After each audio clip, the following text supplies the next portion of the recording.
দর্শক বন্ধুরা নমস্কার, আপনারা দেখছেন মৃণালিনী এনএন। আমি রয়েছি আপনাদের সাথে রাজীব।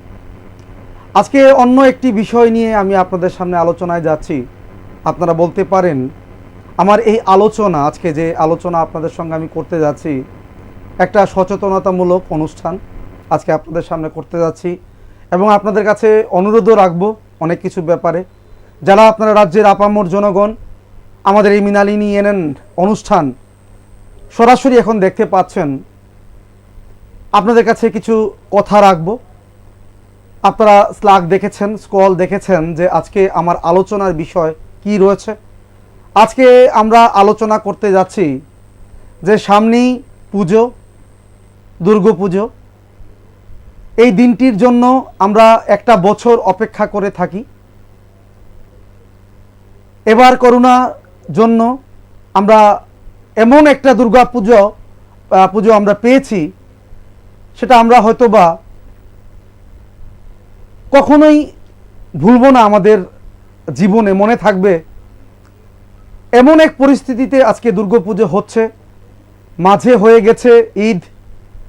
সবাই আমরা এই করোনার আতঙ্কে আতঙ্কিত হয়ে ঠিকভাবে আমরা ঈদও পালন করতে পারিনি।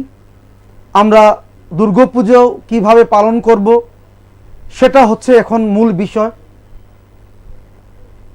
ইতিমধ্যে আপনারা জানেন, একটি ডিস্ট্রিক্ট থেকে বলে দেওয়া হয়েছে যে 12টা থেকে, রাত্রিবেলা 12টা থেকে পরের দিন 6টা পর্যন্ত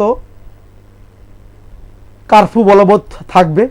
কিন্তু আমাদের শহরে বা আমাদের পশ্চিম জেলায় আমরা কিন্তু এখনো পর্যন্ত এমনও কিছু খবর আমরা কিন্তু প্রশাসনিক লেভেল থেকে পাইনি।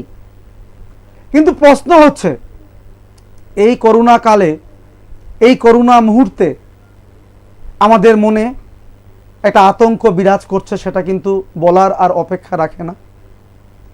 আপনারা কিভাবে এই কয়েকটা দিন আপনারা কাটাবেন, কি চিন্তা করছেন, কি ভাবছেন?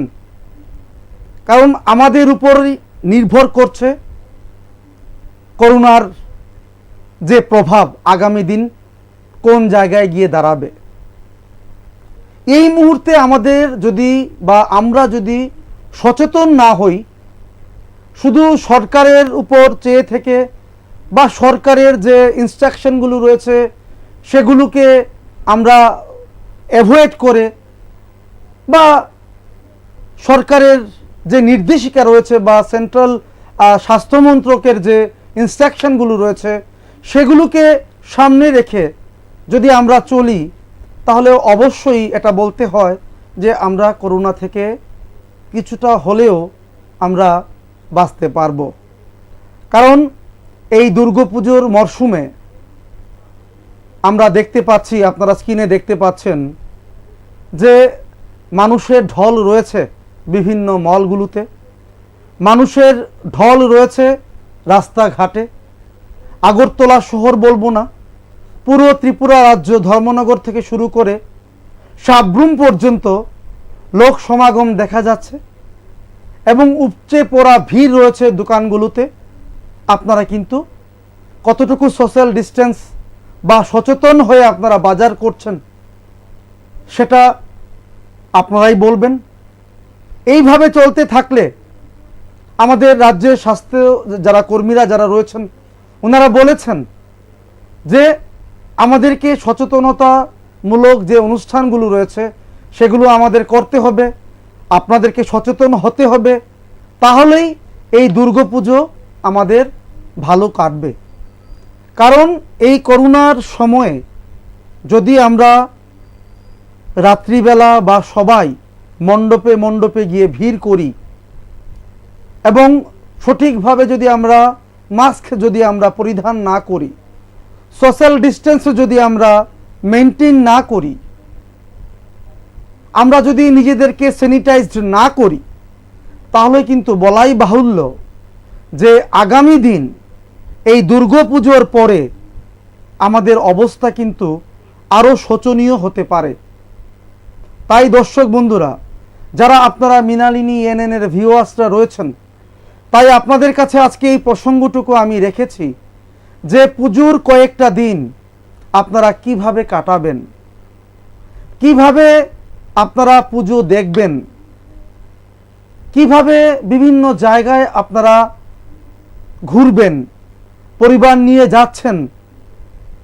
কিন্তু আমরা বলবো, যেহেতু আমরা সংবাদ মাধ্যমে কাজ করি, আপনারা আমাদের কথাও শোনেন, কিন্তু এই দিকটা লক্ষ্য রাখবেন। কিন্তু আমরা যেটা দেখতে পাচ্ছি এখন বর্তমানে কামানচমনি থেকে পোস্ট অফিস চমনি, পুরো আগরতলা শহরে, এখন আমি এখানে বসে টকশো করছি, এই মুহূর্তে আমি কিছুক্ষণ আগে বাজারে গেছি, আমি দেখেছি আপনারা যে ছবি দেখতে পাচ্ছেন তা কিন্তু কিছুক্ষণ আগে তোলা ছবি। আমাদের যারা রিপোর্টাররা যারা রয়েছেন ওনারা গ্রাউন্ড রিপোর্ট করেছেন। এই গ্রাউন্ড রিপোর্টের পরে এই পুজোর ভিড়, বাজারগুলোতে লোক দাঁড়ানোর পর্যন্ত জায়গা নেই, অনেকে মাস্ক সঠিকভাবে পরিধান করছে না, সোশ্যাল ডিস্টেন্স তো মান্যতাই দিচ্ছে না। তো এক্ষেত্রে আমরা কি করোনাকে আমন্ত্রণ জানাচ্ছি না? সেটা অনেকে বলেন, আমিও বলবো এই মুহূর্তে। ইতিমধ্যে আমাদের রাজ্যের যিনি মুখ্যমন্ত্রী রয়েছেন বিপ্লব কুমার দেব, উনি ওনার বার্তায় আপনাদেরকে জানিয়েছেন, শুভেচ্ছা বার্তা উনি পাঠিয়েছেন। পাশাপাশি বলেছেন রাজ্যের মাননীয় মুখ্যমন্ত্রী বিপ্লব কুমার দেব, আপনারা সরকারি যে নির্দেশিকাগুলো রয়েছে সেই নির্দেশিকাগুলোকে আপনারা মান্যতা দিয়ে চলুন, সোশ্যাল ডিস্টেন্সকে আপনারা মান্যতা দিয়ে চলুন, নিজেকে স্যানিটাইজড করুন, নিজেকে স্যানিটাইজড রাখুন এবং বাজারগুলোতে আপনারা যান এবং পুজো পরিক্রমা আপনারা করুন। এবং বিভিন্ন জায়গা থেকে আমাদের কাছে বার্তা আসছে, বিভিন্ন সংগঠন থেকে আমাদেরকে বলা হচ্ছে যে অ্যাওয়ারনেস প্রোগ্রাম, মানে আমার আলোচনার মাধ্যমে যাতে আমি রাজ্যের মানুষের সামনে উপস্থাপিত করি, যাতে আপনারা এ সকল বিষয়গুলোকে মান্যতা দিয়ে চলেন। কারণ আপনারা জানেন স্বাস্থ্য মন্ত্রক থেকে বলে দেওয়া হয়েছে বা WHO নিজে বলেছে, তারা বলে দিয়েছে যারা বাচ্চারা যারা রয়েছে তাদেরকে এবং যারা বয়স্করা যারা রয়েছেন তারাই বেশি করোনা দ্বারা অ্যাফেক্টেড হন এবং তাদের পসিবিলিটি বেশি রয়েছে। এখন আপনারা যারা বাড়ি ঘরের মধ্যে যারা বয়স্ক যারা যারা রয়েছেন বা যারা আপনারা ছোট ছোট ছেলেমেয়েরা যারা রয়েছে তাদেরকে নিয়ে আপনারা পুজো দেখতে বেরোবেন, কী ধরনের পরিকল্পনা আপনারা করছেন, পুজোতে গিয়ে আপনারা কিভাবে পুজো দেখবেন, নিশ্চয়ই একটা প্ল্যান করবেন, একটা স্ট্র্যাটেজি আপনারা নিশ্চয়ই নেবেন, তারপর আপনারা পুজো দেখবেন। কিন্তু এখানে বলতে হচ্ছে যে বর্তমান সময়ে আমরা যেটা প্রত্যক্ষ করছি সেটা কিন্তু আদৌ একটা ভালো লক্ষণ দেখা যাচ্ছে না, আদৌ একটা ভালো লক্ষণ দেখা যাচ্ছে না। তাই আজকে আলোচনা আমি এখানে রেখেছি, আপনারা ফোন করবেন, আপনাদের ফোন খোলা রয়েছে, লাইভে রয়েছি আমি, যে আপনারা আমরা পুজোর ঠিক প্রাক মুহূর্তে আমরা চলে এসেছি। এই পুজোর কয়েকটা দিন আপনারা কিভাবে কাটাবেন, পুজোকে সামনে রেখে এই করোনা কালে নিজেদেরকে কিভাবে সুরক্ষিত রাখবেন, নিজের পরিবারকে কিভাবে সুরক্ষিত রাখবেন, নিজে সুরক্ষিত থাকবেন এবং সমাজকে কিভাবে সুরক্ষিত করবেন, আজকে এই বিষয় নিয়ে আমি আলোচনায় রয়েছি আপনাদের কাছে। আপনারা বলবেন, আপনাদের বক্তব্য আপনারা রাখবেন, যারা আমাদের রাজ্যের সচেতন মানুষ যারা আপনারা রয়েছেন, এই মরশুমে আপনারা কি চিন্তা করছেন, কিভাবে নিজেদেরকে সংযত করবেন, কিভাবে পুজো দেখবেন, সেটা হচ্ছে সবচাইতে বড় একটি বিষয়। কিন্তু ইতিমধ্যে আমাদের কাছে যে খবর রয়েছে বা আমরা যে খবর প্রত্যেক দিন আপনাদের কাছে আমরা তুলে ধরছি, সেখানে কিন্তু মোটো ভালো বার্তা বহন করছে না। গতকালকেও আমরা দেখতে পেয়েছি আরক্ষা প্রশাসন থেকে মাস্ক বিরোধী অভিযানে মেলার মাঠ চত্বরে ওনারা এসেছিলেন, কিন্তু দেখা গেছে যে এখানে পরিস্থিতি এমন একটা জায়গায় গিয়ে পৌঁছেছে যে জনতার সঙ্গে বাকবিতণ্ডা হয়েছে। যারা প্রশাসনিক কর্মকর্তারা যারা রয়েছেন, পাশাপাশি পুলিশের যারা কর্মকর্তারা রয়েছেন, এই একটা মুহূর্তে এমনিতেই প্যানিক বিভিন্ন জায়গায় ছড়াচ্ছে। তো এই মুহূর্তে যদি আপনারা বা আমরা যদি সচেতন না হই, তাহলে কিন্তু এই করোনাকে আমরা কোনোভাবেই প্রতিহত করতে পারবো না। এই করোনাকে প্রতিহত করতে হলে আমাদের সবাইকে একত্রে হয়ে আমাদেরকে কাজ করতে হবে, সরকারকে সহযোগিতা করতে হবে, কেন্দ্রীয় স্বাস্থ্য মন্ত্রণালয়ের যে নির্দেশিকাগুলো রয়েছে সেগুলো মান্যতা দিয়ে চলতে হবে। নমস্কার, কে রয়েছেন, কোত্থেকে বলছিলেন? আমি স্যার ইন্দ্রনগর জগৎপুর কালীবাড়ি থেকে বলছি। ইন্দ্রনগর থেকে বলছি, জগৎপুর কালীবাড়ি। বলুন মনোজ বাবু, বলুন কি বলবেন আপনি? স্যার, আপনার এত কিছু সতর্ক থাকা সত্ত্বেও যদি তাহলে তো দুর্গাপূজা না হইলেই পারতো স্যার, নাকি? বলুন। আপনার যে সতর্ক গভর্নমেন্টের সতর্কতা সুন্দর দিয়েছে তারা মানতে আছে না, তা আমরা নিজেরাও তো সতর্ক হই না, ঠিক আছে স্যার? হ্যাঁ, তাহলে আমরা নিজেরাও সতর্ক না হই, তাহলে পূজা কন্ট্রোলি গভর্নমেন্ট থেকে টোটালি বন্ধ করে দিলে পারতো স্যার।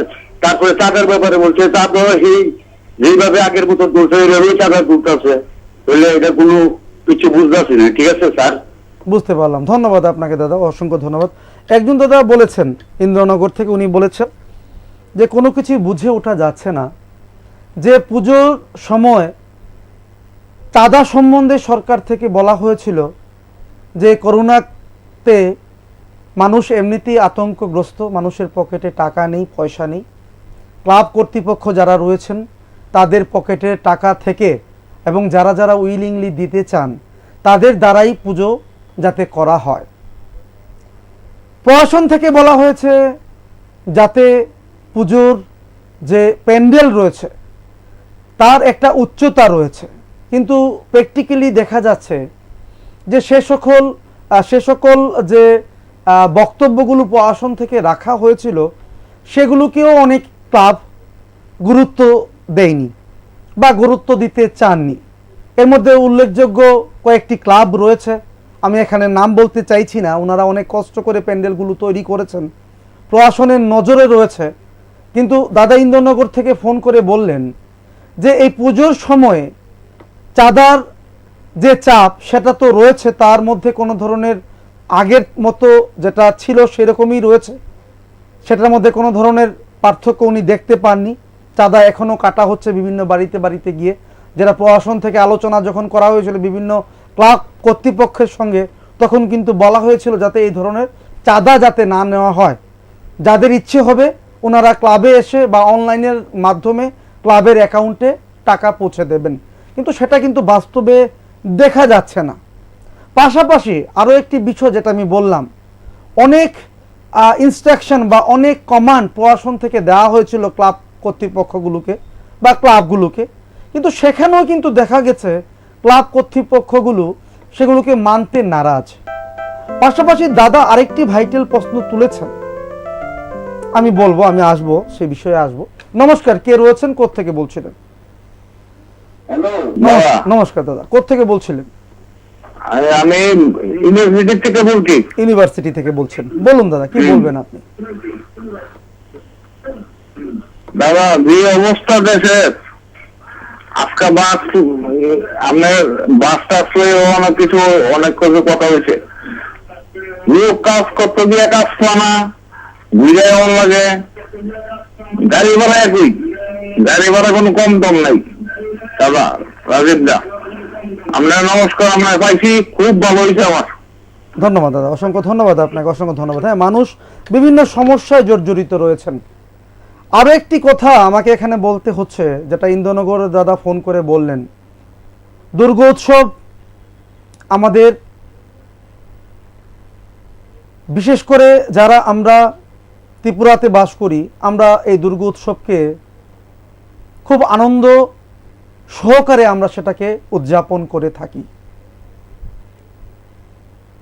কিন্তু দেখা গেছে যখন করোনা যখন চলছিল তখন দুটো ঈদ আমরা পেয়েছি, সামনে বাসন্তী পুজো ছিল, মা বিপদনাশিনী পুজো ছিল। সেই সময় কিন্তু প্রশাসন অনেক তৎপর দেখা গেছে। বর্তমানে কিন্তু করোনার যে প্রভাব সেটা কিন্তু সারা ভারতবর্ষে হু হু করে বাড়ছে। ভারতবর্ষ একটা পজিশনে চলে এসেছে এই করোনার জন্য। আজকে অনেকে প্রশ্ন করছেন, দুর্গোৎসব আমরা সেটাকে শ্রদ্ধা সহকারে পালন করি, আনন্দ সহকারে পালন করি। ঈদের সময় যখন আমরা দেখেছি, আমি নিজে রিপোর্ট করেছি জয়পুর, আমি নিজে রিপোর্ট করেছি রাজনগর, আমি নিজে রিপোর্ট করেছি সোনামুড়ায়, বিভিন্ন মসজিদে গিয়ে আমি ইমামদের সঙ্গে আলোচনা করেছি, আমি ডিসিএমদের সঙ্গে এসডিএমদের সঙ্গে আলোচনা করেছি।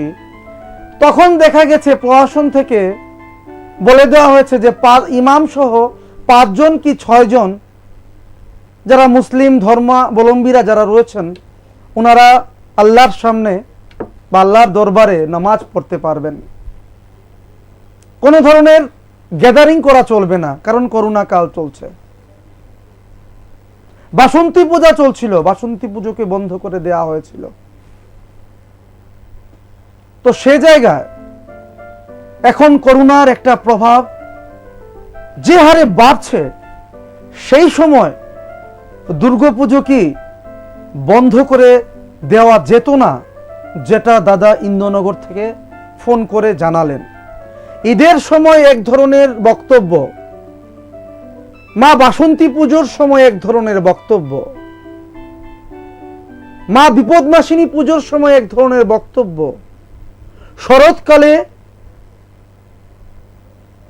এই মা দুর্গা পুজোয় এক ধরনের সরকারি নির্দেশিকা। সেটার মধ্যে অনেকে বুঝতে পারছেন না যে সরকারের দৃষ্টিভঙ্গি কি রয়েছে। বাজারে মানুষের একটা ভিড়, একটা জমাট, এবং করোনা সেখানে কিভাবে খেলছে আকাশে বাতাসে। সোশ্যাল ডিস্টেন্স তো একদম বলে লাভই নেই। এখন আপনাদের কাছে অনুরোধ থাকবে, সরকার তো এই দিকটার প্রতি কতটুকু সজাগ রয়েছেন বা সজাগ দৃষ্টি দিয়েছেন সেটা আমার জানা নেই, বা আপনাদের যদি জানা থাকে বলবেন। কিন্তু আমি এটা বলতে চাই, এই মুহূর্তে এই দুর্গাপুজোকে সামনে রেখে প্রশাসন থেকে যে ধরনের নির্দেশিকাগুলো জারি করা হয়েছিল ক্লাবগুলোর উদ্দেশ্যে বা সচেতন মানুষের উদ্দেশ্যে, সেটা অনেক দেরি হয়ে গেছে,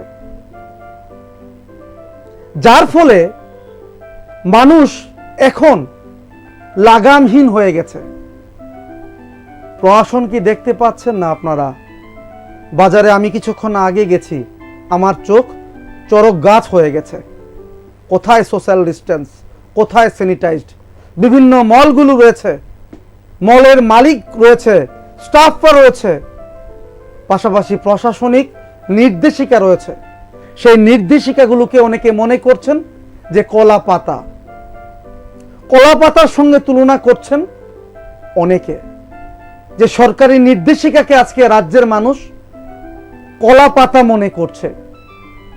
এবং এটা কিন্তু আমাদের জন্য একটা খারাপ বার্তা বহন করে আনবে, সেটা আর বলার অপেক্ষা রাখছে না। পুজো যখন শেষ হবে তারপরে দেখা যাবে তার প্রাদুর্ভাব। তাই আপনাদের কাছে আমি বিনম্র অনুরোধ করব, এই পুজোর কয়েকটা দিন সচেতন হয়ে আপনারা চলুন, আনন্দ করুন, বাড়ি ঘরে থেকে আনন্দ করুন। সরকার অনেক কিছুই বলছেন, কিন্তু অনেকে বলছেন এক চোখে ঘি এক চোখে তেল দিয়ে সরকার পরিচালনা করছেন মানুষের বক্তব্য। নমস্কার, নমস্কার, কে রয়েছেন, কোত্থেকে বলছিলেন? নমস্কার, গুড ইভিনিং দাদা, জয়দীপ আগরতলা থেকে। কোত্থেকে বলছিলেন দাদা? জয়দীপ আগরতলা থেকে বলছি। জয়দীপ দা বলছেন আগরতলা থেকে, বলুন দাদা কি বলবেন? বলছি যে বিষয়টা নিয়ে কথা বলছেন, কেমন কাটছে দুর্গাপূজা, তো কেমন কাটছে এটা তো আপনারাও জানেন, আমরা সবাই জানি কেমন কাটছে। এবারে দুর্গাপূজা তো করোনার দিকে, করোনা নিয়ে তো মানে চলছে প্রবলেম, এটা তো অল ওভার ওয়ার্ল্ড ত্রিপুরাতেই চলছে। এটা তো বিশ্বাসের বা অস্বীকারের মতো কিছু না। কিন্তু তার উপর তার প্রথম দিকেই করোনা তো মার্চ মাস থেকে শুরু হবে, তার প্রথম দিকে যে একটা হাহাকার চলছে, বিশেষ করে আমাদের ত্রিপুরা রাজ্যের মধ্যে অর্থনৈতিক দুরবস্থা, অর্থনৈতিক টাকা নেই, মানুষের কাছে কাজকর্ম কিছু নেই, তো ও দুটাই মিলে একদম সব বয়স শেষ করে দিয়েছে। তো এখন সবচেয়ে লাস্ট কথা হলো যে সরকার যে মানে চিন্তা ভাবনা করছে বা চিন্তা ভাবনা শুরু হয়েছে অলরেডি পূজা, তো পূজাটা এভাবে না হলে আমার মনে হয় ভালো হতো। এক বছর পূজা না হলে এমন কোনো ক্ষতি হতো না, ছোট করে হোক মানুষ যাবে। অলরেডি মানুষ মার্কেটে নেমে পড়েছে, কি কেমন ভিড় আপনার বাড়ির সামনে অফিসের সামনে চোখে নিশ্চয়ই চোখে পড়ছে। অস্বাভাবিক ভিড়, পুলিশ কি করবে, টিএসআর কি করবে। প্রশাসনের আমার মতে প্রশাসনের মানে দায়িত্ব কর্তব্য ছিল যে এইবারে পূজাটাকে একদম স্টপ করে দেওয়া, খুঁটি পূজা বা যাই হোক মানে একটা নিয়ম মাফিকের মধ্যে সীমাবদ্ধ করে রাখলেই ভালো হতো। কেননা করোনা রূপটা যে পূজার পরে কিরকম ভয়াবহ আকার ধারণ করবে, এটা যদি না হয় তাহলে বলে যে আকার ধারণ করবে ওটাকে কন্ট্রোল করার ক্ষমতা আদৌ আমাদের রাজ্য সরকারের তথা স্বাস্থ্য দপ্তর রয়েছে কি না, এটা তো আমার মতো সবাই জানে, আমিও জানি, আপনারাও জানেন এখন কি অবস্থা। তো পূজা ভালো না, পূজা আসছে ঠিকই, পূজা চলছে, কিন্তু মানুষের কাছে টাকা নেই, টাকা একদমই রেজার কাটছে। টাকা কোথা থেকে আসবে, কাজকর্ম নেই, সবাই রয়েছে ধন্যবাদ। এক বেলা খেয়ে দুবেলা ধন্যবাদ দাদা, ভাত খেতে জয়দীপ বাবু হয়েছে। ধন্যবাদ আপনাকে, ধন্যবাদ আপনার, অসংখ্য ধন্যবাদ। দাদা বললেন যে সরকার আগে থেকে সচেতন হওয়া দরকার ছিল। আজকে সরকার হয়তোবা সচেতন অতটা ছিল না যেটা দাদা বললেন, যার কারণে মানুষ আজকে লাগামহীন হয়ে রাস্তায় বেরিয়ে পড়েছেন। এবং এর প্রাদুর্ভাব, করোনার এই আতঙ্ক যদি আমাদের রাজ্যে, আমি বাইরের কথা বলছি না, আমি আমাদের রাজ্যের কথা বলছি, আমাদের রাজ্যে যদি সেটা লাগামহীনভাবে যদি বেড়ে যায়, রাজ্য সরকার কি হলফ করে বলতে পারবে যে সেটাকে কন্ট্রোল করার ক্ষমতা বর্তমানে রাজ্য সরকারের রয়েছে? দাদা ফোন করে বললেন। নমস্কার, কে রয়েছেন, কোথা থেকে বলছিলেন? রাজু দাদা, আমি বণিক সমিতি থেকে বলতেছি। বলুন দাদা, বলুন। দাদা, আমি বাজারে যাই অনেক সময় মধ্যে মধ্যে, আমার বলুন দাদা, বলুন। আমাদের একটা লোক যেমন মারবে না মুখ। ধন্যবাদ আপনাকে, অসংখ্য ধন্যবাদ। দেখুন, যে মাস্ক দেয় না সেখানে সরকার চেষ্টা করেও কিছু হবে না। আমি তাই বলি যে আমাদেরকে আগে সচেতন হতে হবে, তারপরে মানুষদেরকে সচেতন করতে হবে। তো আজকে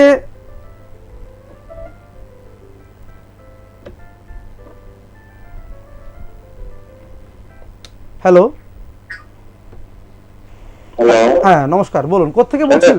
নমস্কার রাজুদা। নমস্কার দাদা, কোত্থেকে বলছেন? আমি ক্যাম্পের বাজার থেকে বলতেছি রাজুদা। ক্যাম্পের বাজার থেকে বলছেন, বলুন দাদা, বলুন কি বলবেন। রাজুদা, হ্যাঁ আমি কাজকর্ম করি, হ্যাঁ এই দেশের যে পরিস্থিতি, কাজকর্ম গুলো বাদ খায়, অনেক কাজকর্ম হলে সাধারণ লেগে চাপ দেয়, সাধারণ লেগে চাপ দেয়। কোন ক্লাব আপনার? হ্যাঁ, আপনার ক্লাবের নাম কি? বিমলা স্মৃতি সংঘ, বিমলা স্মৃতি সংঘ। বিমলা স্মৃতি সংঘ। একজন দাদা ক্যাম্পের বাজার থেকে ফোন করলেন, উনি বলেছেন ওনার এলাকার যে ক্লাব রয়েছে বিমলা স্মৃতি সংঘ, চাপ দেয়া হচ্ছে চাঁদার জন্য। উনি বলেছেন আমি দিন এনে দিন খাই, পরিস্থিতি এতটা ভয়াবহ। সরকারের কোনো কিছুকেই পাত্তা দিতে নারাজ বর্তমানে রাজ্যের মানুষ। কেনই পরিস্থিতি সৃষ্টি হয়েছে? কিন্তু আমি বলবো এই পুজোর কয়েকটা দিন আপনারা সচেতন হয়ে চলুন, সরকারি নির্দেশিকাগুলোকে মান্যতা দিয়ে চলুন, নিজের পরিবারকে বাঁচান, নিজে বাঁচুন, সমাজকে বাঁচান। না হলে কিন্তু আপনিও বাঁচবেন না, আপনার পরিবারের মানুষরাও বাঁচবে না, আমিও বাঁচব না, সমাজও টিকবে না। তাই আমাদের নিজের চিন্তা আমাদের নিজেদেরকেই করতে হবে। তাই দর্শক বন্ধুরা, সরকারের দিকে না চেয়ে আপনারা সচেতন হন। যেভাবে বাজারে আপনারা আজকে বেরিয়ে পড়েছেন, অনেকে বলেছেন সরকারি দুর্বলতার কারণে এই ধরনের ঘটনাগুলো প্রত্যক্ষ হচ্ছে। আজকে দেখা যাচ্ছে যে এই দুর্গাপুজোকে সেইভাবে একটা ব্যারিকেডের মধ্যে রাখতে সরকার ব্যর্থ হয়েছে বলে অনেকে মনে করছেন। ঈদের প্রাক্কালে, ঈদের দিন আমি নিজে ছিলাম, বিভিন্ন মসজিদে গিয়ে ডিসিএম এসডিএমরা আগের দিন বা দুদিন আগে গিয়ে বুঝিয়ে এসেছিলেন যে ইমাম সহ 5-6 জন মিলে ঈদগাহে নামাজ আদায় করতে পারবেন। যেই মাঠে বা যেই ময়দানে মুসলিমরা, যারা মুসলিম ধর্মাবলম্বী মানুষরা যারা রয়েছেন, ওনারা শত শত লাখো লাখো মানুষ আল্লাহর কাছে দোয়া প্রার্থনা করেন, ওনারা কিন্তু সেদিন সেই মাঠে যাননি। ওনারা সরকারি নির্দেশিকাকে মান্যতা দিয়েছিলেন, কারণ সেই সময় সরকার সচেষ্ট ছিলেন এবং সরকার স্ট্রিক্ট ছিলেন। কিন্তু আজকে দুর্গাপুজো, আমাদের এই পুজো আমরা শ্রদ্ধার সঙ্গে পালন করে থাকি, কিন্তু আজকে এই করোনার মুহূর্তে যেভাবে সরকার ওনাদের লাগাম ছেড়ে দিয়েছেন, যার কারণে মানুষ আজকে লাগামহীন হয়ে পড়ছেন, এবং তার খেসারত দর্শক বন্ধুরা সরকারকে দিতে হবে না, দিতে হবে আপনাদের। তাই আমি করজোরে নিবেদন করব, নিজে বাঁচুন, নিজের পরিবারদেরকে বাঁচান, সমাজকে বাঁচান। তাহলেই সমাজ বাঁচবে, সমাজ সুরক্ষিত থাকবে, আপনার পরিবার সুরক্ষিত থাকবে। নমস্কার, কে রয়েছেন, কোত্থেকে বলছিলেন? নমস্কার, বলুন। দর্শক বন্ধুরা, তাই আজকে আমি আলোচনা করছি আপনাদের সঙ্গে এই বিষয়টি নিয়ে, যে পুজোর মরশুমে, সামনেই পুজো, কিভাবে কাটাচ্ছেন, কিভাবে কাটাবেন বলে আপনারা ভাবছেন। আমি আশা করব আপনারা সংযত হয়ে কাটাবেন। নমস্কার, কে রয়েছেন, কোত্থেকে বলছিলেন? হ্যাঁ, নমস্কার স্যার। নমস্কার দাদা, বলুন দাদা। স্যার, আমি তেলিয়ামুড়া থেকে বলছি। তেলিয়ামুড়া থেকে বলছেন, বলুন দাদা। স্যার, রাজ্য সরকার সবাইকে যে আপনার স্যানিটাইজার ব্যবহার করবেন, সাবধানভাবে চলবেন, সেই জায়গায় রাজ্য সরকার কিভাবে এখন পূজাকে পারমিশন দেয়। তাছাড়া দেখেন, মন্ত্রীরা, বড় বড় পার্টির লোকেরা, ঠিকই মুখ্যমন্ত্রী সবাই মিটিং সব করছেন, তারাই মানছেন না এইসব করোনা গাইডলাইন। এবং বিহারে দেখেন এরপর আবার ইলেকশনের ঘোষণা দিয়েছেন, ইলেকশনও হবে, তাহলে এরাই মানছে না, মানুষ কিভাবে মানবে? ওদের তো আগে মানিয়ে রাস্তাটা দেখানোর দরকার জনগণকে, মানুষকে। ঠিক দাদা, আমরা চিন্তা করুন সরকারের এখন দৃষ্টিভঙ্গি কি হয়েছে। এবার তো পুজোর পারমিশনের দেওয়ার কথা না, দিলে একদম 2-4 জন মিলে শুধু ঘট পুজো করার পারমিশন দেওয়া উচিত ছিল। ধন্যবাদ দাদা, আপনাকে অসংখ্য ধন্যবাদ। দাদা বলেছেন তেলিয়ামুড়া থেকে, সরকারের উচিত ছিল এই জায়গাতে ঘট পুজো যাতে হয় 5 বা 10 জন মিলে, যাতে প্রত্যেকটি পাড়াতে যাতে নাম মাত্র মাকে স্মরণ করে মার আরাধনা করা হয়, সরকার করতে পারতেন। যেটা মুসলিমদের জন্য ঈদের সময় করা হয়েছিল, 5 থেকে 6 জন মিলে বসে দোয়া করতে পারবেন বা নামাজ আদায় করতে পারবেন। সেটা কি আমাদের এই দুর্গোৎসবে করা যেত না?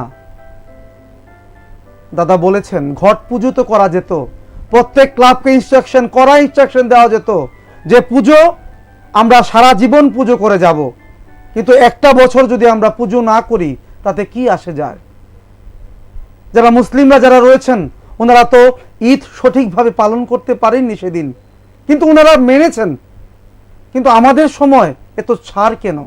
মুখে বলা হচ্ছে গাইডলাইন, মুখে বলা হচ্ছে স্যানিটাইজের কথা, মুখে বলা হচ্ছে সোশ্যাল ডিস্টেন্সের কথা। দাদা তেলিয়ামুড়া থেকে ফোন করে বললেন বিহারের সামনে বিধানসভা নির্বাচন আসন্ন, সেই জায়গায় নেতা মন্ত্রীরা নির্বাচনে যারা প্রতিদ্বন্দ্বিতা করছেন, তারা পর্যন্ত সরকারের থেকে সরকারের গাইডলাইনগুলো মানছেন না। আমাদের রাজ্যেও তদ্রূপ, যেখানে বিরোধীরা যখন আন্দোলনে যাচ্ছেন, কোনো একটা মুভমেন্ট করবেন ওনারা ভাবছেন, সেই জায়গায় দেখা যায় সরকারের নির্দেশিকাগুলো হঠাৎ করে জ্বলন্ত ভাবে ফুটে ওঠে।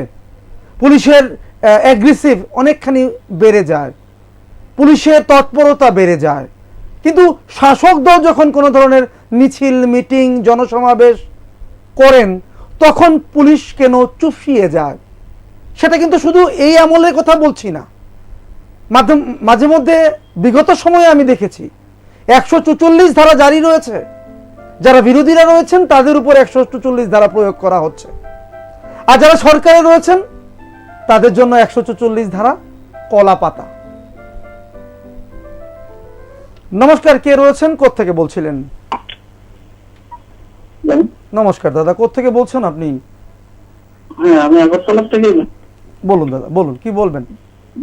বলছিলাম, এই যে পুজোতে ভিড় হচ্ছে ঠিক আছে, কিন্তু পুজোকে ঈদের সাথে তুলনা করা তো ঠিক হচ্ছে না। কেন কেন ঠিক হচ্ছে না আমাকে একটু বুঝিয়ে বলুন। না না, আপনি এটা যদি করেন তাহলে মানে মানুষের মধ্যে একটা অন্য ধরনের চিন্তাধারা। সেটা কি আমি করছি না সরকার করছে না আপনি চিন্তা করছেন? না না, এটা আমি বলছি, এটা আপনি আমাকে প্রশ্ন করেছেন যে ঈদের সঙ্গে আমাদের দুর্গাপুজোকে আমরা মিলাবো না। তো যারা মুসলিম ধর্মাবলম্বীরা যারা আছেন তারা ভারতীয় নন, আর আমরা যারা হিন্দু সম্প্রদায়ের আছি আমরা ভারতীয়। তাদের জন্য একরকম আইন আর আমাদের জন্য একরকম আইন, আপনি কি তা বলতে চাইছেন দাদা? না, আমি সেটা আইনের কথা আইনের মধ্যে। না না না, আইনের কথা আইনের মধ্যে নয়, আইনটা সবার জন্য। আমার কথা শুনুন দাদা, আমি আপনাকে সম্মান দিয়ে বলছি। আপনি বলেছেন ঈদের সঙ্গে আমি দুর্গাপুজোকে কেন মিলালাম। আপনি আমাকে এবার বলুন যে আমি যে মিলিয়েছি তাতে আমার ভুলটা কোথায় রয়েছে বলুন। না, ভুলটা হচ্ছে যে আপনি যে ঈদের সাথে এই দুর্গাপুজোকে মিলাচ্ছেন, সেটা হিন্দু মুসলিমের চিন্তাধারার মধ্যে একটা বিভেদ সৃষ্টি হবে। আপনি মনে করছেন না? আপনি কি মনে করছেন না? আমার কথা আমি বুঝে গেছি আপনার কথা। আপনি বলছেন যে হিন্দু মুসলিমের মধ্যে একটা মনোমালিন্য সৃষ্টি হতে পারে। আপনার কি মনে হয় না যারা মুসলিম ধর্মাবলম্বীরা যারা আজকে ঈদ পালন করেছিলেন 5 জন মিলে, তাদের মনে কষ্ট হচ্ছে না যে আমাদের সময় করোনা বেশি ছিল? তখন যে সময়টা ছিল তখন প্রাইম টাইম ছিল লকডাউনে। হ্যাঁ, আর এখন যেটা হচ্ছে সেটা কিছুটা রিল্যাক্সেশন হয়েছে। আপনার জানা আছে সারা ভারতবর্ষে কতজন এফেক্টেড হয়েছেন, কতজন মরছে, তাদের কতজন আপনি মারা যাচ্ছে জানেন তো? যারা এফেক্টেড হয়েছে এবং যারা হবে। এমন ভাবে বলবেন না দাদা, শুনুন, এমন ভাবে বলবেন না। আমরা সবাই ভারতীয়। দেখুন আমার কথা বুঝুন, আপনি যেটা বলছেন আপনি বিদ্বেষ সৃষ্টি করেছেন এই প্রসঙ্গটা তুলে। আমি কিন্তু বিদ্বেষ সৃষ্টি করিনি। আমি কোনটা বলছি আমার কথা বুঝুন দাদা। আপনি যেটা বলেছেন আমার কথা শুনুন না, আপনি যেটা বলেছেন শুনেন, আমি ফোন করেছি তো, আমার কথাটা শুনেন আপনি, তারপরে আপনি তো চ্যানেলে বসে বলতে পারবেন সেটা। বলুন। আমি সেটা বলছি, আজকে যারা হিন্দু হোক মুসলিম হোক যারাই এই ভিড় করছে সবাই এফেক্টেড হতে পারে। হ্যাঁ, তো সেটা আমাদের সতর্ক হয়ে থাকা প্রয়োজন। কিন্তু আপনি যদি এটা স্পেসিফিক্যালি যদি দুটো জিনিসকে এইভাবে মানে উপস্থাপন করেন, শেষ হয়েছে, মানুষের মনে একটা অন্য জিনিস ক্রিয়া করবে। তা আমি বলি এবার আমাকে উত্তরটা দিন। বলেন। আপনার তাবলিগি জামায়াতের কথা মনে আছে? সেখান থেকে নাকি করোনা ছড়িয়েছিল উত্তর দিন না আমাকে। আপনি তো আমাকে বলেছেন কিছু কথা, আপনি বলেছেন আমি টিভিতে বসে বলবো। আপনার প্রশ্নগুলো তো আমি শুনেছি, রাজ্যের মানুষও শুনেছে। আপনি শুনেছেন তো তাবলিগি জামায়াতের কথা মনে আছে? তাবলিগি জামায়াতের কথা সেখান থেকে প্রচার হয়েছিল। এই জন্য আমি বলছি যে এই ধরনের এইভাবে দাদা বলবেন না। আপনার কাছে অনুরোধ থাকবে, সরকারের কাছে প্রতিবাদ করুন, সরকারকে বলুন আমাদের দেশের মানুষ আমরা ভারতীয়, আমাদেরকে আপনারা ধর্ম দিয়ে ভাগ করবেন না। আর আপনাকেও বলছি আপনিও ধর্ম দিয়ে চিন্তা করবেন না। ধন্যবাদ আপনাকে। আপনারা যদি এইভাবে যদি আপনারা বিভেদ সৃষ্টি করেন তাহলে তো মানুষের। আচ্ছা, আপনি আমাকে উত্তর তো দিতে পারলেন না, একটা উত্তর দিতে পারলেন না। আমি তো আপনাকে বললাম আমরা বিভেদ সৃষ্টি করছি না সরকার বিভেদ সৃষ্টি করছে, সেটা আপনি আমাকে স্পষ্ট করুন। আপনি বাড়িতে আমার কথা শুনুন, আপনার দাদা আমি একটা কথা বলি আপনাকে, আমি একদম ইজি বাংলাতে বলি আপনাকে। আপনার বাড়িতে একটা বিয়ের অনুষ্ঠান হলো, আপনি বড় লাউড স্পিকার দিয়ে মাইক বাজিয়ে আনন্দ ফুর্তি করছেন, আর আপনার পাশের বাড়ি একজন উনি আপনি বলে দিয়েছেন আপনারা মাইক বাজাতে পারবেন না, কারণ আবার যদি কেউ প্রশ্ন তুলে, শুনুন আপনার আমার কথা শুনুন, আবার যদি প্রশ্ন তুলেন ওই এলাকার মানুষ, আপনার এলাকার মানুষ, আপনি বলবেন যে না না সেটা প্রশ্ন তুলো না, তাহলে ওই বাড়ির সঙ্গে আমার বাড়ির একটা প্রবলেম সৃষ্টি হবে। এইসব ছাড়ুন, যেটা সত্যি সেটা বলুন। হ্যাঁ, মুসলিমরা তো যারা মুসলিম ধর্মাবলম্বীরা যারা রয়েছেন, আমি নিজে সেদিন ছিলাম, ওনারা তো মান্যতা দিয়েছেন। 6 জন 7 জনের বেশি সেদিন ওনারা ঈদে ছিলেন না, নামাজ আদায় করেননি। সরকারকে এই মুহূর্তে পারতেন না 1 বছরের জন্য পুজোকে মানে নিয়ম মাফিক যাতে প্রত্যেকটি ক্লাব করতে পারে এই করোনার সময়, সরকার কি পারতেন না? অনেকে বলছেন সরকার কি ইচ্ছে করলে পারতেন না? আপনি বলছেন মুসলিম এবং হিন্দুদের মধ্যে একটা বিভেদ সৃষ্টি হবে। বিভেদ তো সৃষ্টি করার জন্য অনেকে রয়েছে, সৃষ্টি তো করছে মুসলিম এই ধরনের বিভেদ। অনেকে আবার বলছেন যে মুসলিমদের উপর বেশি প্রেশার হচ্ছে, সেই তাবলিগি জামায়াত থেকে শুরু হয়েছে, যে সেখান থেকে নাকি করোনা ছড়িয়েছে। পরে দেখা গেছে যে সকল প্রচার মাধ্যম এই ধরনের প্রচার করেছে তারা নিজেরাই এফেক্টেড হয়ে বসে আছেন এই করোনা দ্বারা। তাবলিগি জামায়াতে বাইরে থেকে কত মানুষ এসেছিলেন, তো সেই ফ্লাইট বন্ধ করে দিলেই পারতেন সরকার সেই সময়, সেটা তো সরকার করেননি।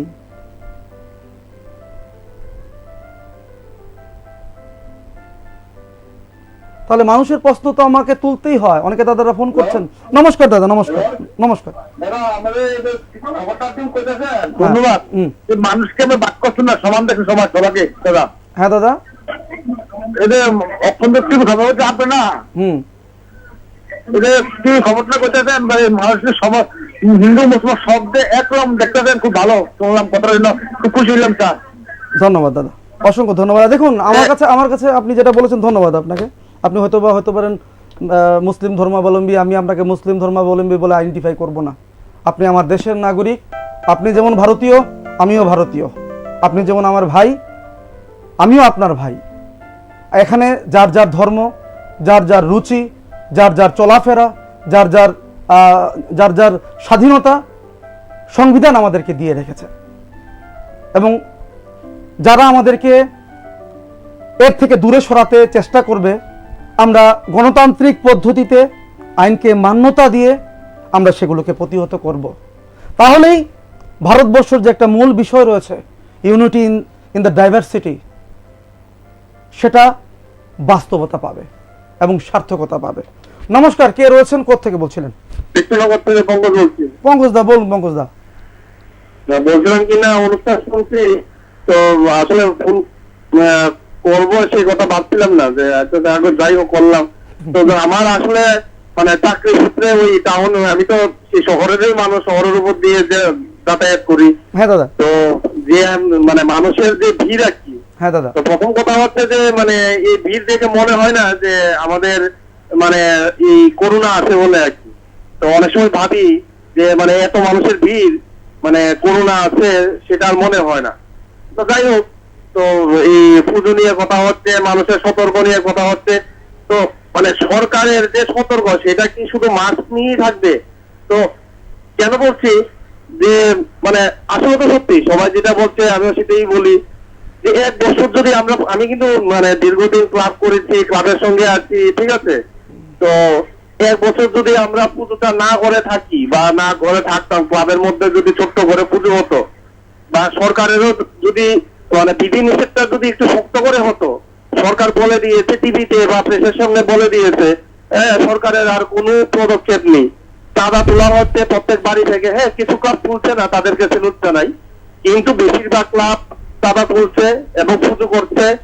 মানুষের উপর প্রেশার ক্রিয়েট করা হচ্ছে, যেখানে দ্রব্যমূল্য এত বৃদ্ধি পেয়েছে, মানুষের অর্থনৈতিক অবস্থা খারাপ, সেই জায়গায় চাঁদা তোলা হচ্ছে। সরকারের কোনো প্রতিক্রিয়া নেই, কোনো হেলদোলও নেই। আমি বলবো মানে সত্যি কথা যেটা, মানে এই যে পুজো পুজো পুজো পুজো নিয়ে কথা হচ্ছে, যে আমার মনে হয় সরকার যদি আর একটু সতর্ক হতো তাহলে ভালো হতো। আর আরেকটা কথা, আমি কিন্তু হিন্দু, তারপরেও বলছি যে সরকারের এই দৃষ্টিভঙ্গি কিন্তু ভালো না। কারণ সরকার নির্ভর করে আমাদের সমাজটা কিভাবে চলবে। সরকারের দৃষ্টিভঙ্গি যে এই ধরনের হয় যে আমি ঈদের সময় বা মহরমের সময় আমার খুব কড়া প্রশাসন থাকবে বা আমার পুজো পালির সময় থাকবে না, এই ধরনের দৃষ্টিভঙ্গি হলে পরে সমাজের মধ্যে যে মানে প্রতিক্রিয়াটা সেটা ভালো যায় না।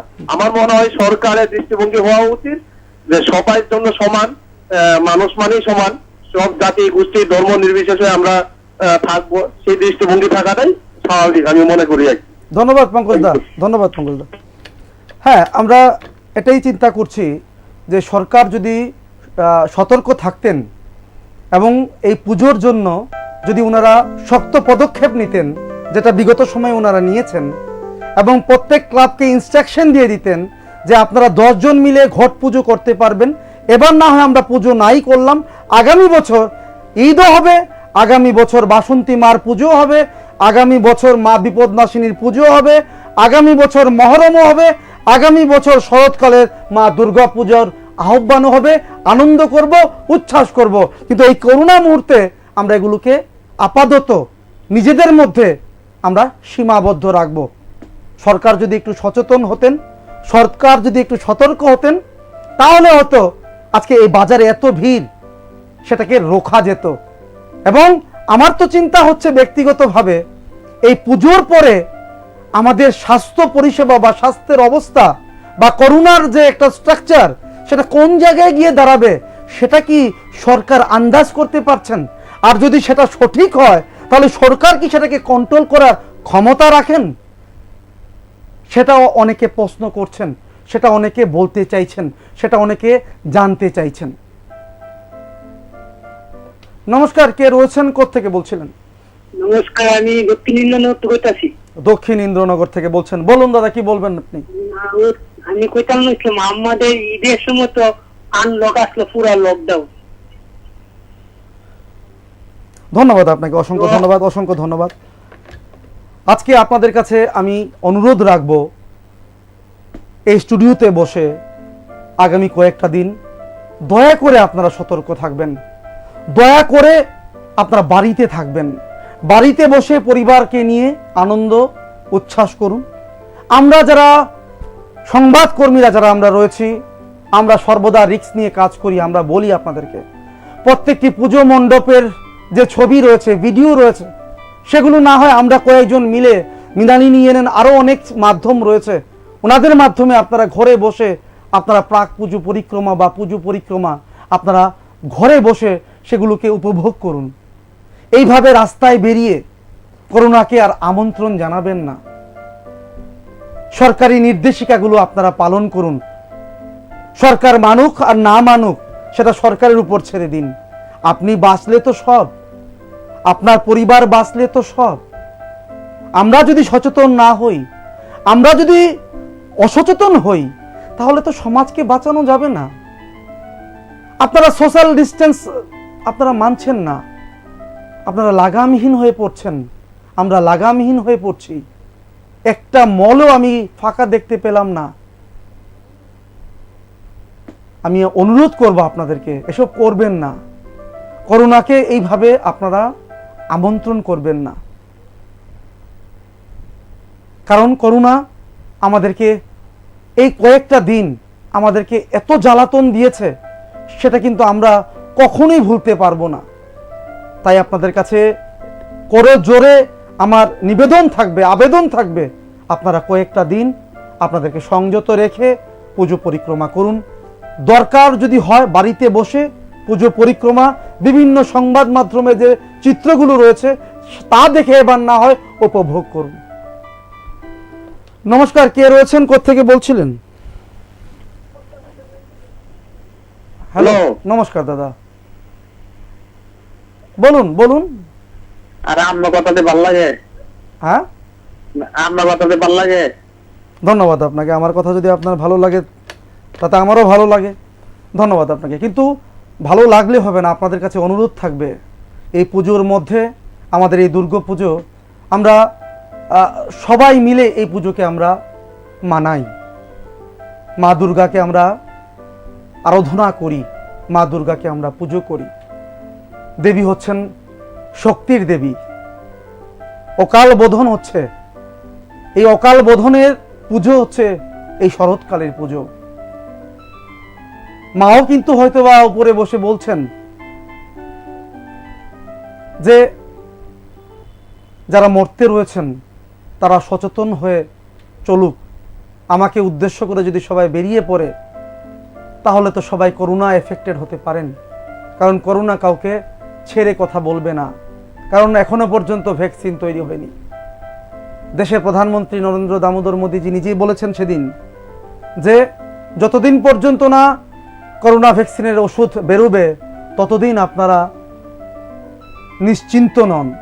তাই অপেক্ষা করুন, পরের বছরের জন্য অপেক্ষা থাকুন। নমস্কার, নমস্কার দাদা, কোথা থেকে বলছিলেন? নমস্কার দাদা, নমস্কার। নমস্কার দাদা, বলুন। হ্যালো দর্শক বন্ধু, আজকে আপনারা মনে করুন আমার এই অনুষ্ঠান একটা সচেতনতামূলক অনুষ্ঠান। যারা রাজীবকে দেখেন, রাজীবকে যারা ভালোবাসেন, যারা মৃণালিনী এনএন এর ভিউয়ার্স রয়েছেন, আপনাদের কাছে একটা সচেতনতামূলক অনুষ্ঠান আজকে আমি প্রেজেন্ট করলাম। আপনারা এটাকে মান্যতা দিয়ে যদি চলেন, আমিও ভাববো যে আমার এই সচেতনতামূলক এই টক শো বা এই আলোচনা আপনাদের সঙ্গে সেটা সার্থকতা পেয়েছে। নমস্কার। নমস্কার। হ্যাঁ নমস্কার দাদা, বলুন। রাজুদা, কোত্থেকে বলছিলেন? আমি যে জীবনের অসবুজ করতেছি। যোগেন্দ্রনগর থেকে সুবোধদা বলছিলেন, বলুন সুবোধদা, কি বলবেন? আচ্ছা, এই সরকারের যে নিয়ম করতেছে যে 10 ফুট নিয়ম অনেক গঠন যে এই উষাবাজারের যে মুখী কেন্দ্র বানাইছে, কত বড় কেন্দ্র বানাইছে, এটা কোনো কি শুরু আমরা যা দেখলাম আর কি, গত বছরদিন দেখলাম। হ্যাঁ, মানে করোনার লেগায় করোনা তো এবার মনে হয় না আরো বাড়বো। ধন্যবাদ আপনাকে সুবোধদা, ধন্যবাদ সুবোধদা আপনাকে। আপনি যোগেন্দ্রনগর থেকে ফোন করলেন।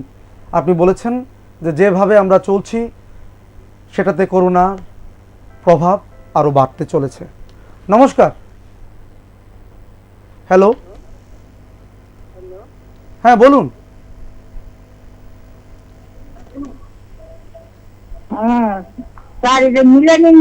হ্যাঁ, মৃণালিনীতে বলছেন, বলুন। মৃণালিনীর কথা আছে যে করোনার কথা কইতে আছে। হ্যাঁ, করোনা তো মনে করেন করোনা বাড়লে তো আমাদের সরকারের লাভবান আছে, তাইলে করোনার লাগি বাধা দিয়ে লাভ নাই, তো পূজার লাগি বাধা দিয়ে লাভ নাই, তাইলে সরকার লাভবান আছে তো। ধন্যবাদ আপনাকে ম্যাডাম, আপনি ফোন করলেন।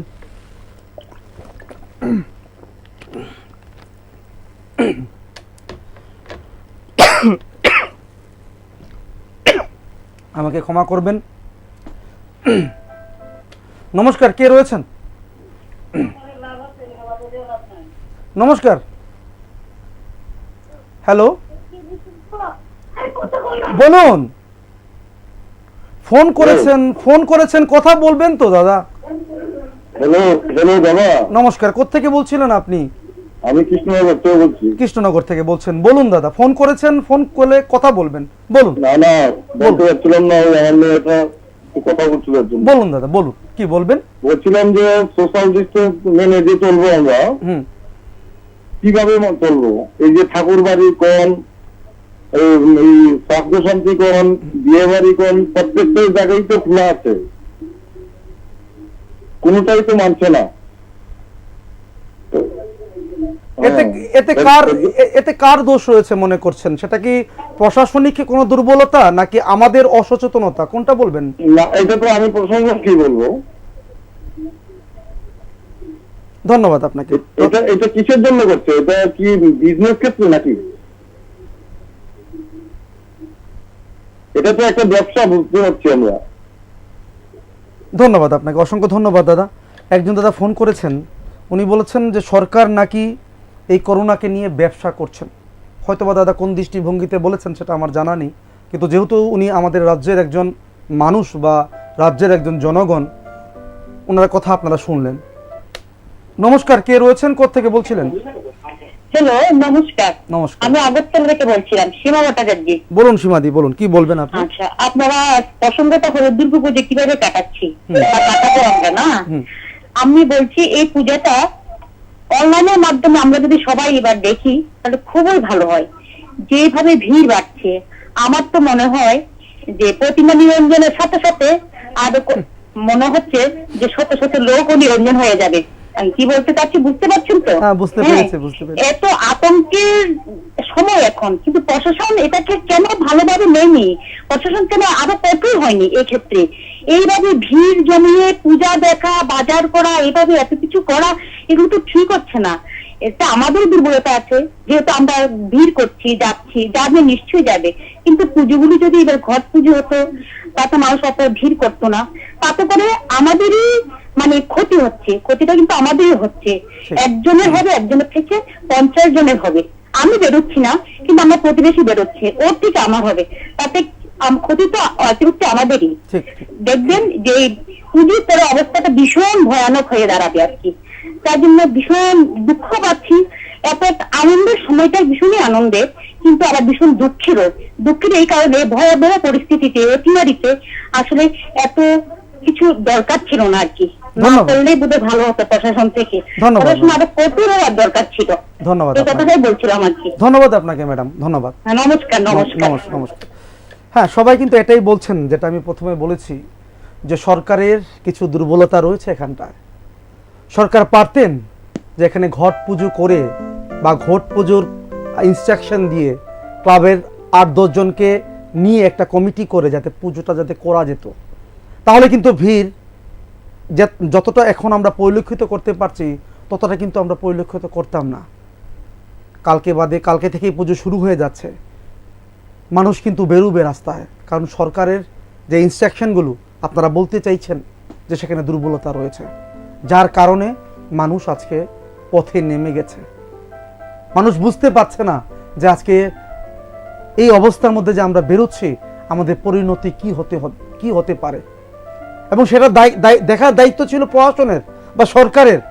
সরকার কতটুকু সেটা দেখেছে সেটা আপনারা বলছেন। সর্বশেষ একটা ফোন নিচ্ছি। নমস্কার, কে রয়েছেন, কোত্থেকে বলছিলেন? হ্যালো, নমস্কার, কোত্থেকে বলছেন বলুন। হ্যালো, আমি শুনতে পাচ্ছি, আপনি বলুন।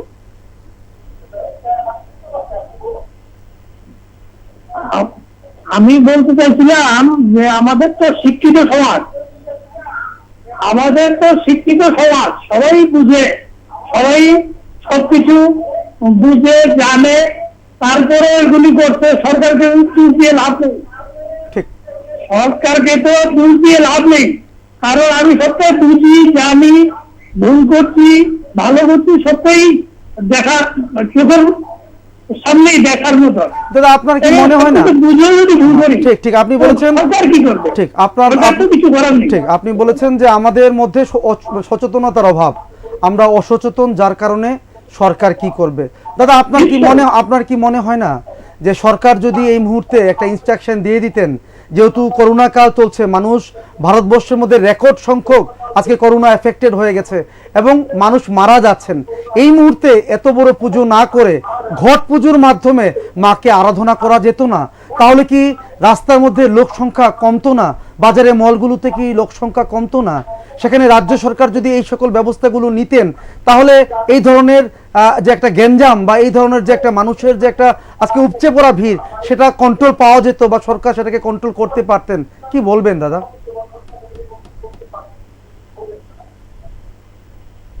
বলুন। দেখেন, সরকার তো আমরাই তো জনসাধারণ তো সরকার। যদি আমরা ভুল করি, সরকার কি করবে? পুলিশ তো, প্রশাসন তো আমাদের। আমার প্রশ্নটা, আমি যে প্রশ্নটা আপনাকে করেছি, আমি যে আমরাই, আপনি আমার জন্যই আমরাই প্রশাসন 100 বার আমার কথা শুনুন। আমাদের কোনো ক্ষমতা নেই। আচ্ছা, আমি বলি আপনাকে, আপনি সরকার, আপনি বলেছেন আমরা সরকার 100 বার, আমাদের দ্বারাই সরকার গঠিত হয়। আপনি কিন্তু সরকার হয়েও আপনি কিন্তু কোনো কমান্ড সমাজের জন্য ছাড়তে পারেন না, সেটা করবে এক্সিকিউটিভরা এবং যারা মন্ত্রীরা যারা রয়েছেন, যারা মুখ্যমন্ত্রী রয়েছেন, ওনারা করবেন। সরকার থেকে যদি সেই ধরনের ব্যবস্থা না নেয়, তাহলে মানুষ সেগুলোকে কেন ফলো করবে? ধন্যবাদ আপনাকে। আপনি টিভির সাউন্ড কমিয়ে নেক্সট টাইম ফোন করবেন। দর্শক বন্ধুরা, আজকে আমি আর ফোন নিতে পারছি না। আপনারা অনেকে ফোন করেছেন, অনেকে বলেছেন সেখানে সরকারের দোষ কি, অনেকে বলেছেন যে এই মুহূর্তে সরকার যদি কিছু ধরনের ইনস্ট্রাকশন যদি দিতেন বিভিন্ন ক্লাবগুলোকে, যে এবার পুজো আমরা না হয় কোনো মতেই সারব, পরবর্তী সময়ে আমরা অবশ্যই আনন্দ করে মাকে আরাধনা করতে পারবো। এবার 10 জন মিলে বা 8 জন মিলে প্রত্যেকটি ক্লাব ঘট পুজোর মাধ্যমে আমরা মাকে এবার পুজো করব। সরকার যদি এই ধরনের ব্যবস্থাগুলো নিতেন, তাহলে কিন্তু আর এত উপচে পড়া ভিড় আমরা কিন্তু পরিলক্ষিত করতে পারতাম না। কিন্তু আমি আপনাদের কাছে একটা অনুরোধ করতে চাই, যারা রাজ্যের মানুষ, আমি এখানে সরকারকেও দোষ দিচ্ছি না, আমি আপনাদেরকেও দোষ দিচ্ছি না।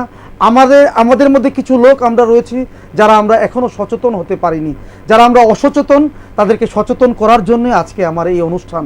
আপনাদের কাছে নিবেদন থাকবে, আপনাদের কাছে আবেদন থাকবে, সরকার যদি নাও করে থাকে, আপনারা আপনাদের নিজেদের জন্য, আপনারা আপনাদের পরিবারের জন্য, আপনারা আপনাদের সমাজের জন্য নিজেদেরকে সংযত করে আপনারা এই পুজোর কয়েকটা দিন আপনারা সেইভাবে চলুন।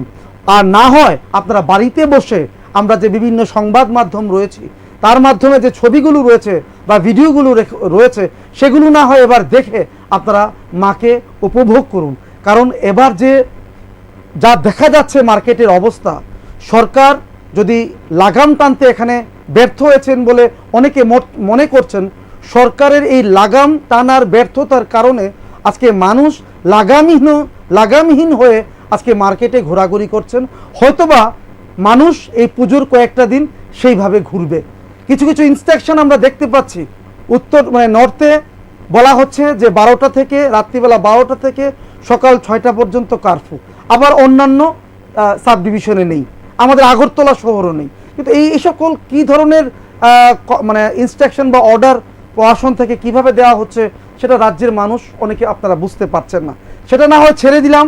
আজকে আমার এই অনুষ্ঠান সচেতনতামূলক অনুষ্ঠান, পুজোর কয়েকটা দিন আপনারা সচেতন হয়ে চলুন, মাস্ক পরিধান করুন, সরকারি যে নির্দেশিকাগুলো রয়েছে সেগুলোকে মান্যতা দিয়ে চলুন, সোশ্যাল ডিস্টেন্স মেনটেন করুন, স্যানিটাইজড আপনারা হন, এবং সেইভাবে যদি দরকার হয় বাড়ি থেকে বের হন।